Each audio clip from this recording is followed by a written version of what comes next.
오늘 김병욱 의원님 지역구에서 학생들이 오셨기 때문에 교육 차원에서라도 김병욱 의원님이 보충질의 다른 의원님들께서 양해를 좀 해주시고요. 김병욱 의원님 질의 마치고 정회를 하도록 하겠습니다. 네, 분당을의 김병욱입니다. 특히 우리 저보다 먼저 순위에 계신 곽상도 의원님께 감사드리고요. 다른 의원님께도 발언 기회 주셔서 감사합니다. 우리 대법관 후보자님 모두 말씀을 우리가 쭉 들었지 않습니까? 다른 후보자와 달리 그동안에 살아온 과정과 역정에 대한 말씀을 꽤 많이 해주셨습니다. 어려웠던 피난민으로서의 모습, 2, 3만 다녔던 어린 시절에 대한 회상, 그 다음에 해가 지나가면 전셋값 올려달라는 그런 요구에 대한 아픔, 그리고 상고를 나오셨고, 방통대를 나오셨고, 야간 법학과를 졸업하셔서 사법시험에 합격을 했습니다. 정말 요즘 말로 흑수저의 대변신이라고 할 수 있는데요. 저는 우리나라의 지도층, 사회 각계각층의 지도층에 우리 후보자님과 같은 인생 역정을 지니신 분들이 많이 사회 지도층으로 올라왔으면 하는 기대를 갖게 됩니다. 이 청문회는 국회 방송을 통해서도 생중계 되고 있고 오늘 학생들도 와서 이 청문회를 듣고 있는데요. 우리 청소년에 대해서 대법관 후보자님께서 걸어온 길을 생각하면서 청소년에게 용기 있는 한 말씀 부탁드리겠습니다. 네, 기회를 주셔서 고맙습니다. 불곡중학교는 불곡산 밑에 있습니까? 저 그렇게 알고 맞습니까? 네. 예. 그 분당 넘어가는 거기잖아요. 예. 네. 예. 간단히 말씀드리겠습니다. 학생들도 있고 하니까 우리가 꿈을 가지고 있는 한 희망이 있습니다. 그리고 희망을 가지고 있는 한 우리는 살아갈 의미가 있습니다. 학생들한테 그 말씀 드리고 싶고요. 노력을 한다고 해서 다 성공하는 건 아닙니다. 다 저처럼 되는 건 아니에요. 그런데 노력을 하는 사람들이 좀 더 그래도 성공을 할 수 있도록 사회적 분위기를 우리가 만들어줘야 됩니다. 그리고, 그렇지만 이 노력 없이는 또 성공을 할 수가 없어요. 성공한 사람 치고 노력 안 한 사람 있습니까? 마지막으로 우리 학생들이니까요. 공부를 열심히 한다고 해서 다 1등을 할 수 있는 건 아닙니다. 그렇지만 공부 안 하고 성적이 오를 수는 없어요. 그러니까 학생들 꿈을 가지고 자기 범위 내에서 열심히 해 주셨으면 합니다. 네. 네, 좋은 말씀 감사합니다. 존경하는 국회 인사특별청문위원회의 이찬열 위원장님과 위원님 여러분, 저는 지금 우리나라 최고법원인 대법원에 구성하는 대법관의 자리에 임명 제청을 받고 대법관으로서의 자질과 도덕성 그리고 헌법적 신념을 검증받기 위하여 이 자리에 섰습니다. 우선 공직 후보자의 검증이라는 본 청문회의 취지와 중요성을 잘 명심하고 위원 여러분들의 질문에 솔직하고 성실하게 답변드리겠다는 말씀을 먼저 드립니다.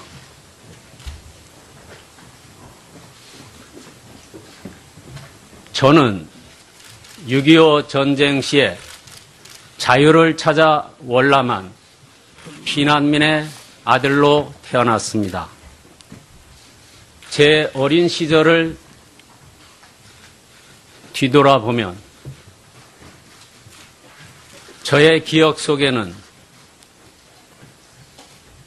이곳저곳으로 그야말로 이곳저곳으로 이사 다녔던 기억밖에는 없습니다.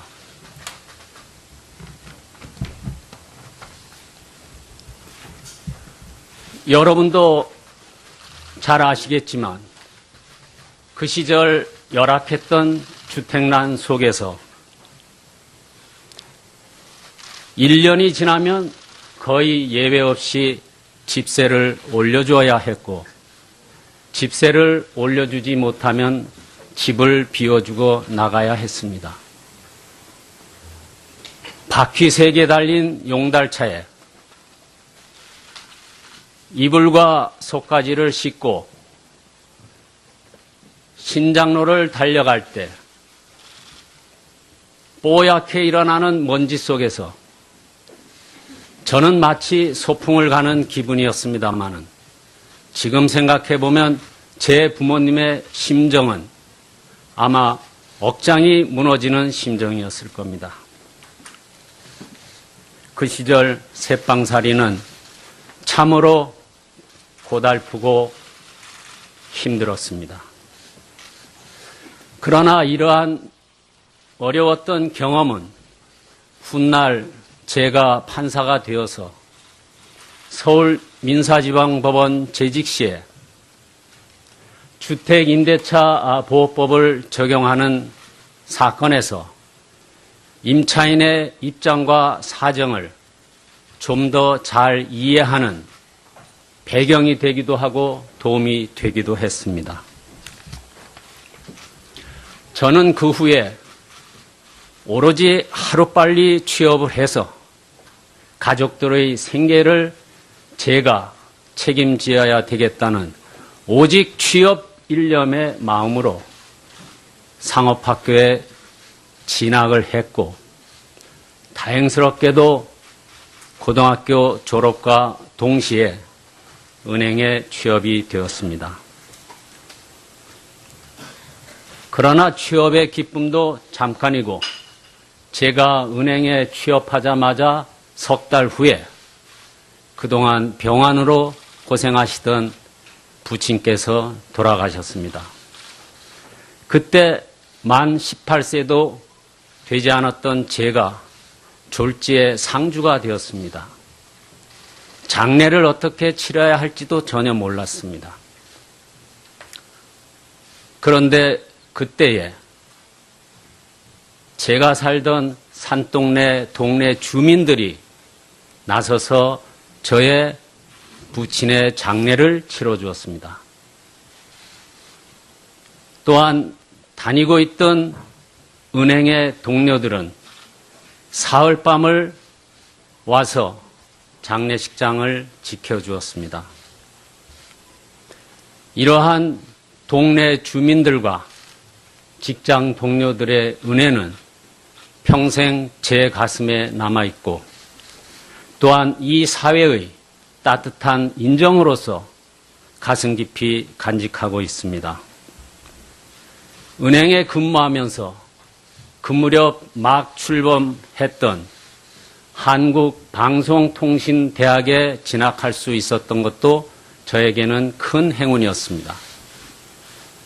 그 당시 직장 생활 때문에 대학에 갈 수 없었던 전국의 수많은 직장인들에게 막 출범한 방송통신대학은 그야말로 배움의 갈증을 해소할 수 있는 가뭄의 담배와 같이 고마운 존재였습니다. 저는 방송통신대학을 거쳐 비록 야간이지만 정규대학교 야간부 법학과에 편입을 해서 사법시험을 거쳐 오늘 이 자리에까지 오게 되었습니다.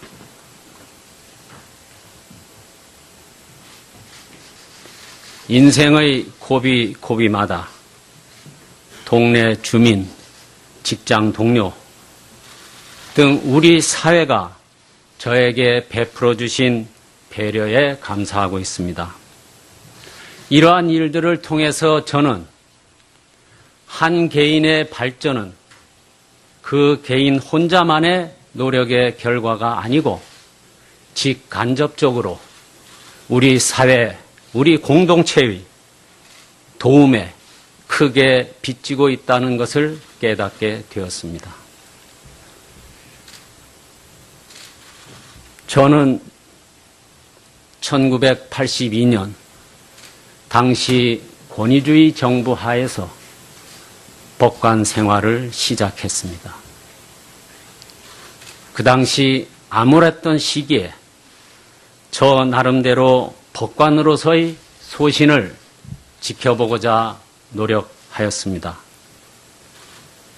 그러나 저의 이러한 작은 노력은 그 당시 새 시대를 열어가기 위해서 각계각층에서 하신 노력과 희생, 특히 그 중에서도 법조계의 선구자적인 선배 동료들의 희생과 헌신에 비하면 참으로 초라하기 짝이 없었다고 생각합니다.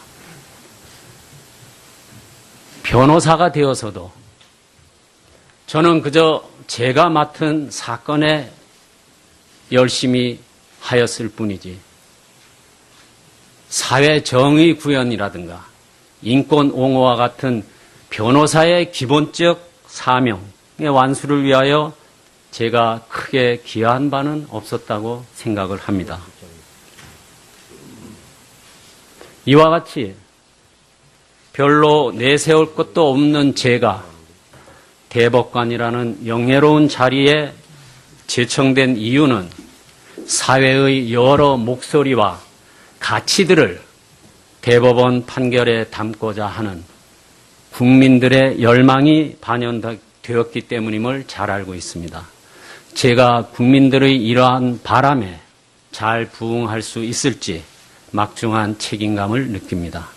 또한 법원 실무로부터 오래 떨어져 있었기 때문에 대법원의 많은 사건들과 경무를 잘 감당해낼 수 있을지도 걱정이 큽니다.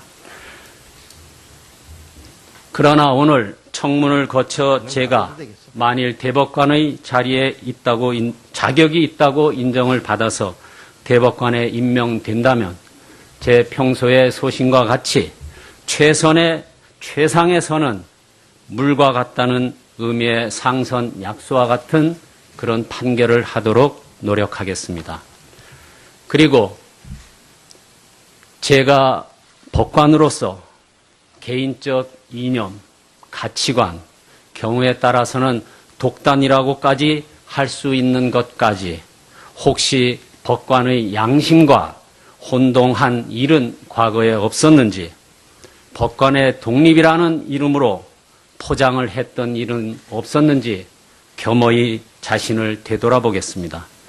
철저한 자기 반성과 인식을 통해서 좌우에 따른 개인적인 가치관 또는 편향된 시선 이런 것을 떠나서 사회적으로 공감받을 수 있는 보편적 인식을 파악하고 대법관의 직에 임하도록 하겠습니다. 또한 법치주의 확립을 위해서 노력하겠습니다. 목적이 수단을 정당화하지 못한다는 신념을 가지고 있습니다. 작은 불법을 용인하면 큰 불법을 저지할 수 없다는 생각을 하고 있습니다. 이제는 우리 사회가 모든 분야에서 법을 존중하고 법을 지켜야 한다는 인식의 대전환이 필요하다고 생각합니다. 물론 사람에 대한 따뜻한 마음은 간직하는 그러한 법치주의가 되어야 할 것입니다. 만일 위원님들께서 저의 부족함에도 불구하고 사회적 경험과 변호사로서의 법조 경험이 우리 사회의 다양한 목소리를 사법부의 판단에 반영하는 데 기여할 수 있을 것으로 평가하여 주신다면 저의 경험과 배운 바를 살려서 공정하고 올바른 판결을 하여서 신뢰받는 사법부로 거듭나는 데에 작은 힘이나마 보탬이 될 수 있도록 최선을 다하겠습니다.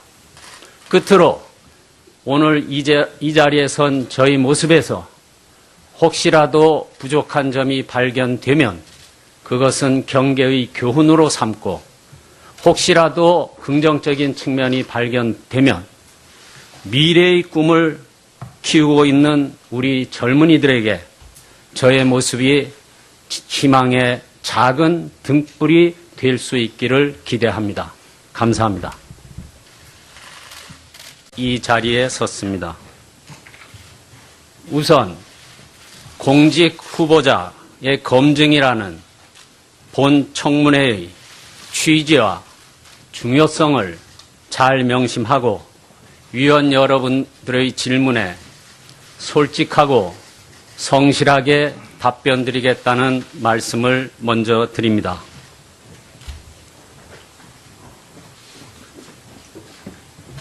저는 6.25 전쟁 시에 자유를 찾아 월남한 피난민의 아들로 태어났습니다.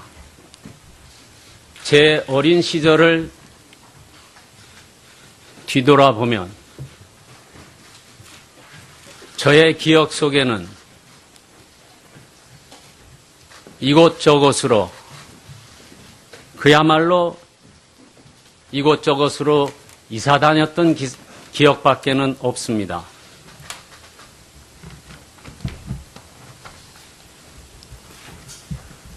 여러분도 잘 아시겠지만 그 시절 열악했던 주택노력을 하는 사람들이 좀 더 그래도 성공을 할 수 있도록 사회적 분위기를 우리가 만들어줘야 됩니다.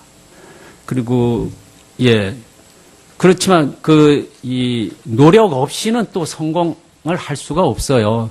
성공한 사람 치고 노력 안 한 사람 있습니까? 마지막으로 우리 학생들이니까요.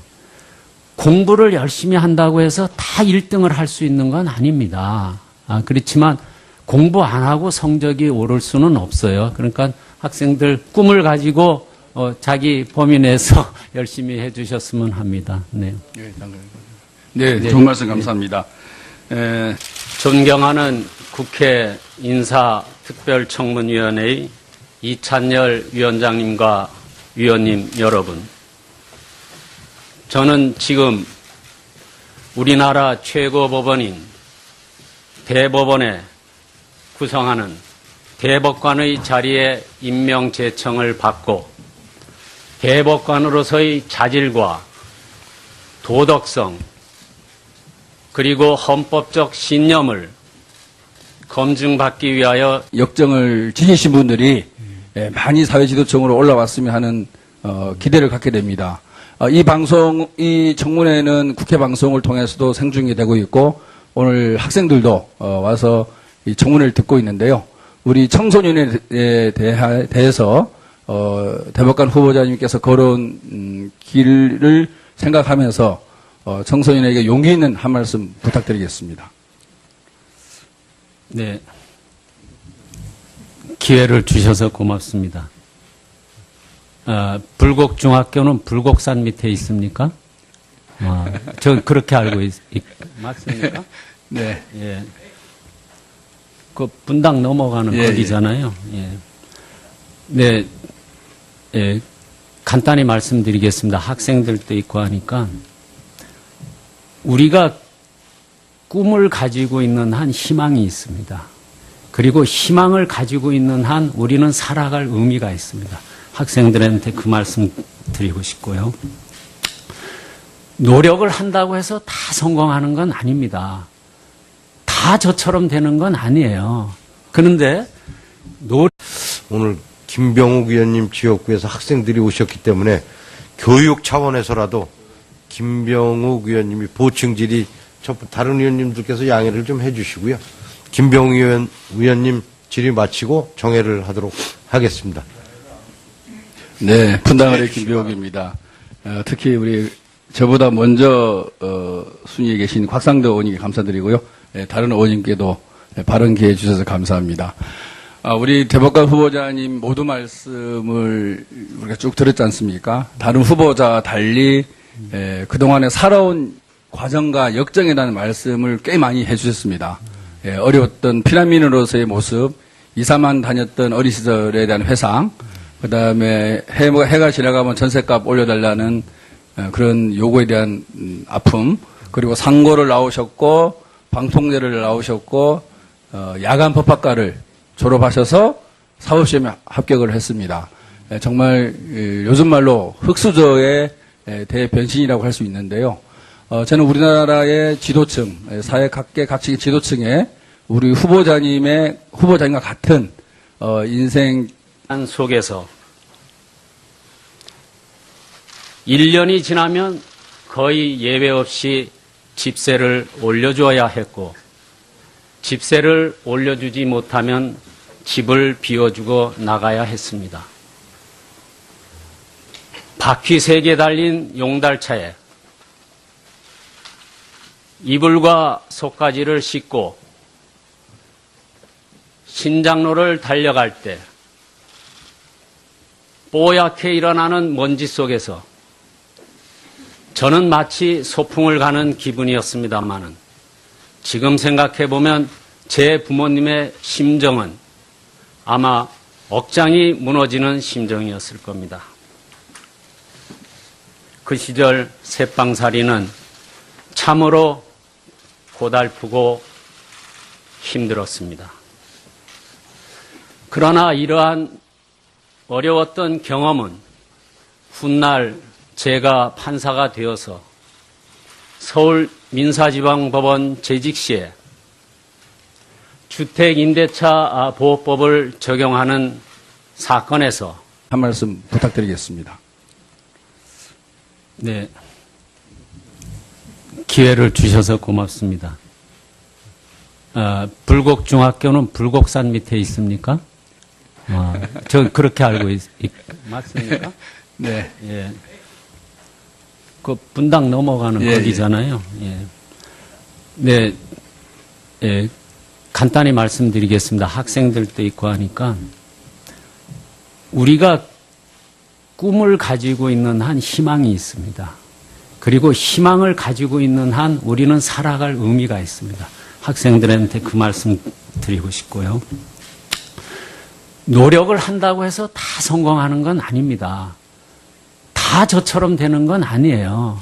그런데 노력을 하는 사람들이 좀 더 그래도 성공을 할 수 있도록 사회적 분위기를 우리가 만들어줘야 됩니다.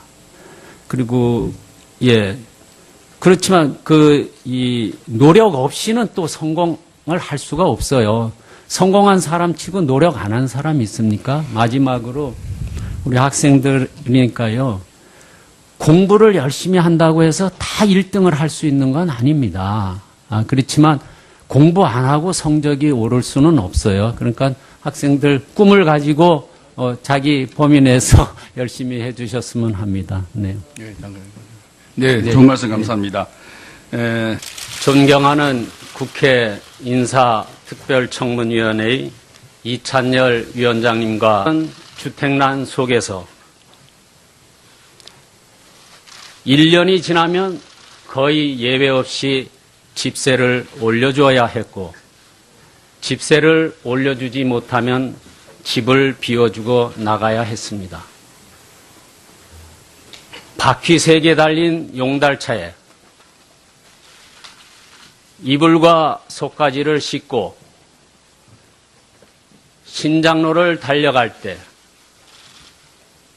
뽀얗게 일어나는 먼지 속에서 저는 마치 소풍을 가는 기분이었습니다마는 지금 생각해보면 제 부모님의 심정은 아마 억장이 무너지는 심정이었을 겁니다.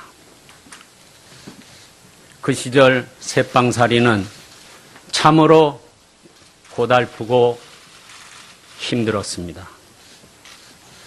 그러나 이러한 어려웠던 경험은 훗날 제가 판사가 되어서 서울 민사지방법원 재직 시에 주택임대차 보호법을 적용하는 사건에서 임차인의 입장과 사정을 좀 더 잘 이해하는 배경이 되기도 하고 도움이 되기도 했습니다. 저는 그 후에 오로지 하루빨리 취업을 해서 가족들의 생계를 제가 책임져야 되겠다는 오직 취업 일념의 마음으로 상업학교에 진학을 했고 다행스럽게도 고등학교 졸업과 동시에 은행에 취업이 되었습니다. 그러나 취업의 기쁨도 잠깐이고 제가 은행에 취업하자마자 석 달 후에 그동안 병환으로 고생하시던 부친께서 돌아가셨습니다. 그때 만 18세도 되지 않았던 제가 졸지에 상주가 되었습니다.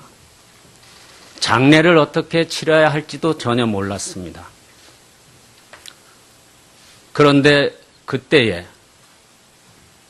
제가 살던 산동네 동네 주민들이 나서서 저의 부친의 장례를 치러주었습니다. 또한 다니고 있던 은행의 동료들은 사흘밤을 와서 장례식장을 지켜주었습니다. 이러한 동네 주민들과 직장 동료들의 은혜는 평생 제 가슴에 남아있고 또한 이 사회의 따뜻한 인정으로서 가슴 깊이 간직하고 있습니다. 은행에 근무하면서 그 무렵 막 출범했던 오늘 김병욱 의원님 지역구에서 학생들이 오셨기 때문에 교육 차원에서라도 김병욱 의원님이 보충질의 다른 의원님들께서 양해를 좀 해주시고요. 김병욱 의원님 질의 마치고 정회를 하도록 하겠습니다. 네, 분당을의 김병욱입니다. 특히 우리 저보다 먼저 순위에 계신 곽상도 의원님께 감사드리고요. 다른 의원님께도 발언 기회 주셔서 감사합니다. 우리 대법관 후보자님 모두 말씀을 우리가 쭉 들었지 않습니까? 다른 후보자와 달리 그동안에 살아온 과정과 역정에 대한 말씀을 꽤 많이 해주셨습니다. 어려웠던 피난민으로서의 모습, 2, 3만 다녔던 어린 시절에 대한 회상, 그 다음에 해가 지나가면 전셋값 올려달라는 그런 요구에 대한 아픔, 그리고 상고를 나오셨고, 방통제를 나오셨고, 야간 법학과를 졸업하셔서 사법시험에 합격을 했습니다. 정말 요즘 말로 흑수저의 대변신이라고 할 수 있는데요. 저는 우리나라의 지도층, 사회 각계 각층의 지도층에 우리 후보자님과 같은 인생 역정을 지니신 분들이 많이 사회 지도층으로 올라왔으면 하는 기대를 갖게 됩니다. 이 청문회는 국회 방송을 통해서도 생중계 되고 있고 오늘 학생들도 와서 이 청문회를 듣고 있는데요. 우리 청소년에 대해서 대법관 후보자님께서 걸어온 길을 생각하면서 청소년에게 용기 있는 위원님 여러분, 저는 지금 우리나라 최고 법원인 대법원에 구성하는 대법관의 자리에 임명 제청을 받고 대법관으로서의 자질과 도덕성 그리고 헌법적 신념을 검증받기 위하여 이 자리에 섰습니다. 우선 공직 후보자의 검증이라는 본 청문회의 취지와 중요성을 잘 명심하고 위원 여러분들의 질문에 솔직하고 성실하게 답변드리겠다는 말씀을 먼저 드립니다.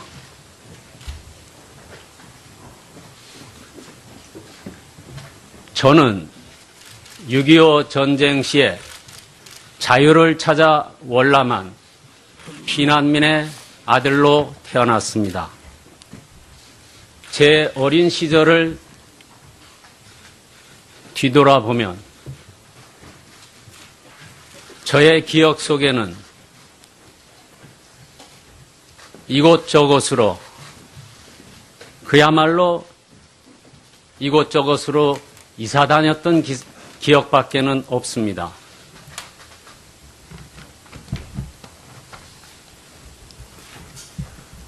여러분도 잘 아시겠지만 그 시절 열악했던